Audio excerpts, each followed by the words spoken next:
Hello, and welcome once again to share a moment with Sebastian, the main character of my first illustrated book for children.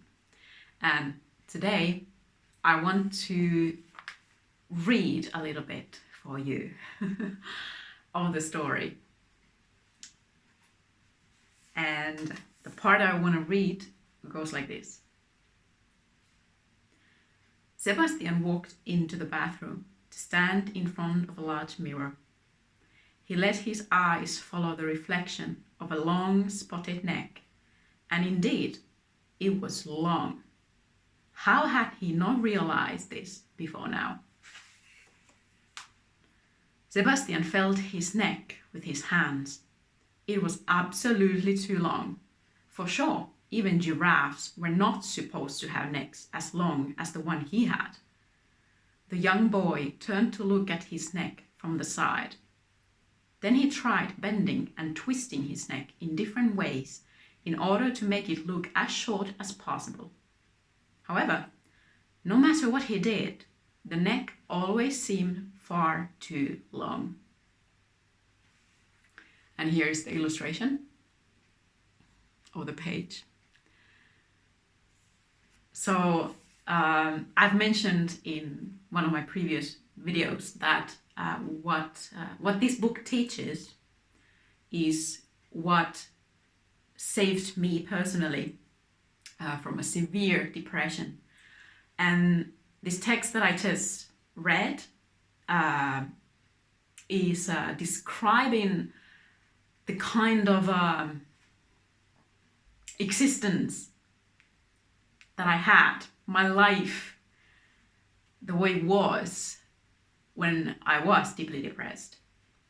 Just like Sebastian is, he's having this pain on the inside, like I was having a lot of pain on the inside, and he's doing all in his power to try to fix the problem. He feels his neck is too long.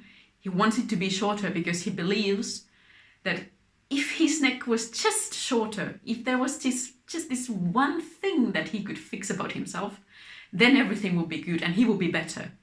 That's what I thought too when I was deeply depressed. It was like there was something out there that I was chasing, something that if I could just reach this one thing, then everything could be better and I would be better. But the funny thing is, just like it was here with Sebastian, no matter what he did in front of that mirror, for some reason it was never good enough. He was never able to put it just right. The neck always seemed too long.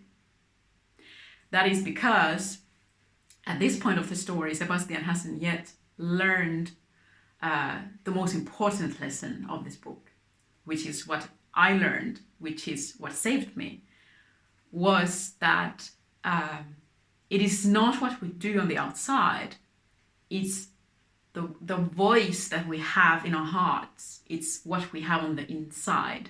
And the good news is we can all affect that. We can all decide. You can decide the way your heart is speaking, the way you are speaking to yourself, within yourself. That's what Sebastian will eventually learn in this book, which will obviously fix his inner pain, and it will fix the issue he thought that he had, because the issue was never on the outside, but the issue was always on the inside. And so as Sebastian changes the way, the voice in his heart, as I changed the voice in my heart, in my own life, all the problems that I ever thought that I had, one by one, they would disappear. Because the problem was never out there. It was always in here. And as soon as it gets fixed in here, it cannot exist out there anymore. And that's what saved me. And that is the main lesson of my book. And this book is available on my website, justawonderworld.com/shop. If you have any questions about the book, feel free to ask. I'll be happy to answer. And see you in the next video.